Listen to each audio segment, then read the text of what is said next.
محمد بن نعمان ایک حدیث مبارکہ نبی علیہ السلام سے نقل کرتے ہیں، یہ ابن ابی دنیا نے اس روایت کو لایا، من زار قبر ابویہ او احدہما، جس نے ماں باپ میں سے دونوں کی قبر کی زیارت کی یا ایک کی زیارت کی، بالکل یوم الجمعہ، اور جمعے کے دن کتب لو برن وغفر، کہ اس کو نیک شمار کیا جاتا ہے، نیک کہا جاتا ہے اور اس کی مغفرت ہو جاتی ہے۔ ایک صحابی نے آ کر رسول اللہ صلی اللہ علیہ وسلم سے سوال کیا، ابن عمر رضی اللہ عنہ سے حدیث مبارکہ ہے، یستأذنہ بالجہاد، جہاد میں سوال کیا کہ مجھے جہاد میں جانے کی اجازت دے دے۔ آپ علیہ السلام نے فرمایا، حی والدیک، تمہارے والدین میں سے کوئی ایک یا دونوں زندہ ہے؟ قال نعم، انہیں فرمایا ہاں زندہ ہے۔ قال ففیہما فجاہد، تو جاؤ والدین کی خدمت کرو، اس میں آپ کو جہاد کا اجر ملے گا۔ یا تو کوئی اس وقت کی بات ہے جب جہاد فرض عین نہ ہو، جب فرض عین نہ ہو، فرض کفایہ ہو، تو ماں باپ کی خدمت جہاد سے بھی افضل ہے، ماں باپ کی خدمت جہاد سے بھی افضل ہے۔ ابن عباس رضی اللہ تعالیٰ عنہ سے مروی ہے، وہ فرماتے ہیں کہ رسول اللہ صلی اللہ علیہ وسلم نے فرمایا، ما من ولد بار ينظر الى والديه، کہ جو بچہ نیک ہو اور ماں باپ کے چہرے کی طرف دیکھے، نظرۃ شفقہ، رحمت، شفقت کی نگاہ سے اور رحمت کی نگاہ سے، تو اللہ پاک اس کو ایک حج اور عمرے کا ثواب دیتے ہیں۔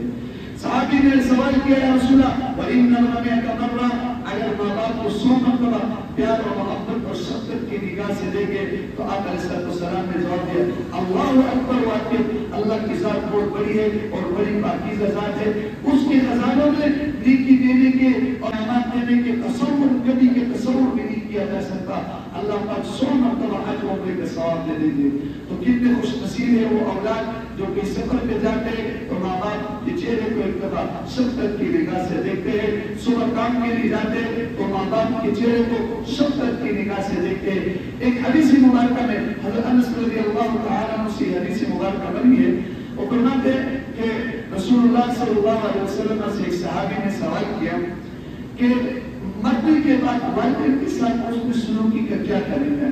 زندگی میں تو طریقہ یہ کہ ان کی خدمت کرے، ان کو کھلائے پلائے اور ان کے ساتھ نرم لہجے میں بات کرے، تو مرنے کے بعد کیا حسن سلوکی کا طریقہ ہے؟ آپ علیہ السلام نے فرمایا کہ مرنے کے بعد ان کے لیے دعا کرے، ان کے لیے استغفار کرے اور ان کے رشتہ داروں کے ساتھ صلہ رحمی کرے، ان کے دوستوں کو تحفے عائد دے، تو یہ والدین کے ساتھ صلہ رحمی ہوگا اور نیک سلوکی ہوگا۔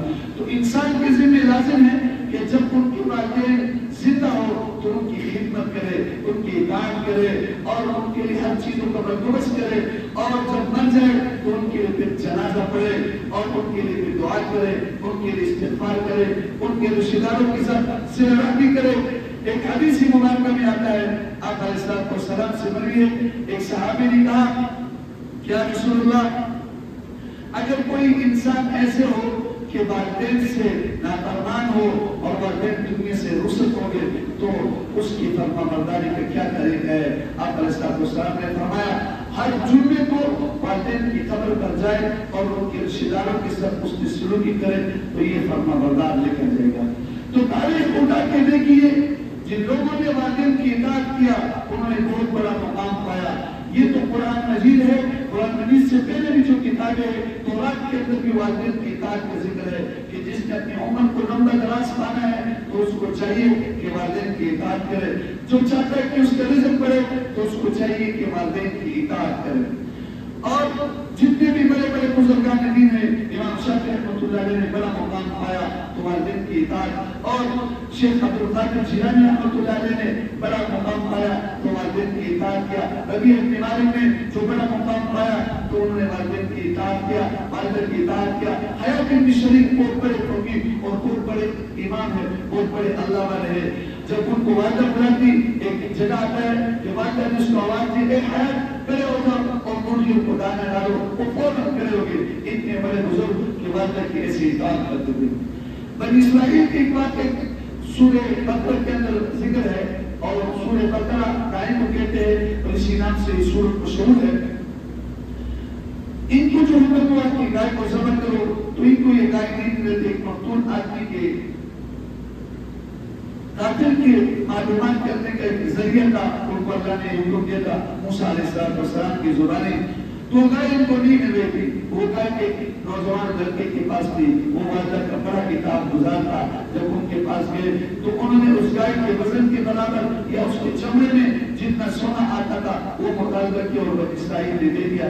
تو دیکھو والدہ کی اطاعت گزار آدمی کو اللہ پاک نے دنیا بھی دیا اور آخرت بھی دیا.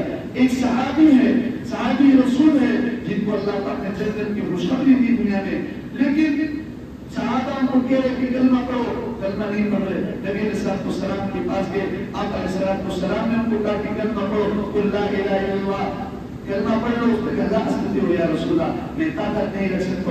آپ علیہ السلام نے فرمایا ان کے والدین میں سے کوئی زندہ ہے؟ صحابہ نے کہا یا رسول اللہ اس کی والدہ زندہ ہے. آپ نے کہا اس کو بلاؤ. جب والدہ کو بلایا کہ کیا معاملہ ہے, تو انہوں نے کہا بڑے اطاعت گزار تہجد گزار تھا, لیکن میری نافرمانی کرتا تھا, بات جب میں اس کو کرتا تھا تو آگے سے بڑبڑ کرتا تھا, اس وجہ سے شاید یہ ہو. آپ علیہ السلام نے فرمایا معاف کر دو. اس نے کہا میں نہیں معاف کرتی. آپ علیہ السلام نے فرمایا جاؤ لکڑی لاؤ تاکہ اس کو جلائے. والدہ نے کہا کیوں جلاتے اس کو؟ آپ علیہ السلام نے فرمایا کہ جہنم کی آگ میں جب جلنا ہے تو اس دنیا کی آگ میں جلایا جائے. تو والدہ نے فوراً کہا معاف کی, معاف کر دیا. اس نے کہا میں نے معاف کر دیا, میں نے معاف کر دیا. نبی علیہ السلام نے جیسے اس کو کہا لا الہ الا اللہ پڑھ لو, تو اس نے فوراً لا الہ الا اللہ پڑھ لیا اور اس کی روح پرواز ہو گئی. یہ نظر کی حالت میں تھے. تو ہمارا کیا بنے گا اگر ہم والدین کی نافرمان ہوں گے؟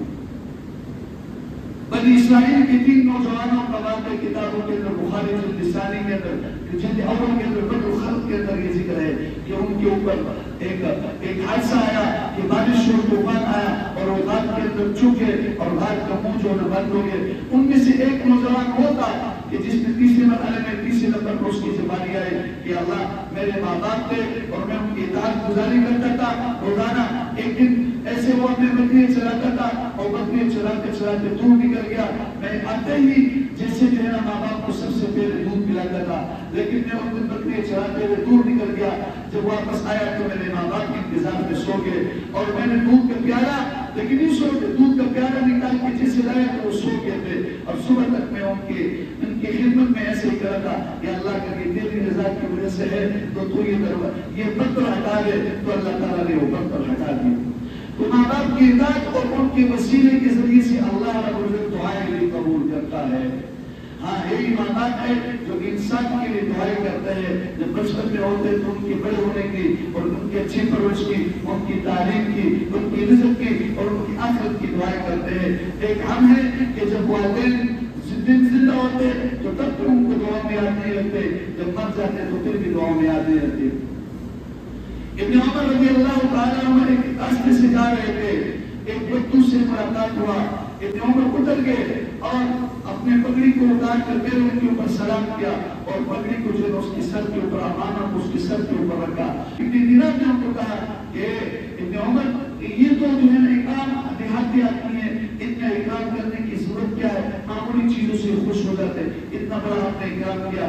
انہوں نے کہا آپ کو نہیں پتا ہے, میں نے رسول اللہ صلی اللہ علیہ وسلم سے یہ سنا ہے کہ جن کے والدین ان دنیا سے رخصت ہو جائے تو والدین کے ساتھ اس نے سلوکی کرنا چاہتا ہے تو ان کے دوست و احباب کو تحفے دائر دے. یہ میرے باپ کا دوست عمر بن خطاب کا, اس لیے میں نے اس کو یہ تحفہ دیا. تو اگر والدین دنیا سے رخصت ہو گئے تو ان کے دوست احباب کو تحفے دائر دے, ان کے رشتہ داروں کے ساتھ صلہ رحمی کرے. نبی علیہ السلام خدیجہ رضی اللہ تعالیٰ عنہ کی سہیلیوں کو ان کے وفات اور ان کے بعد ان کو تحفے دائر دیتے تھے. اور یہی وجہ تھی کہ ابو بکر صدیق رضی اللہ تعالیٰ عنہ اور عمر رضی اللہ تعالیٰ عنہ نے اس عادت کو جاری اور ساری رقم میں دور خلافت میں وہ بھی ان کو تحفے دائر دیتے تھے.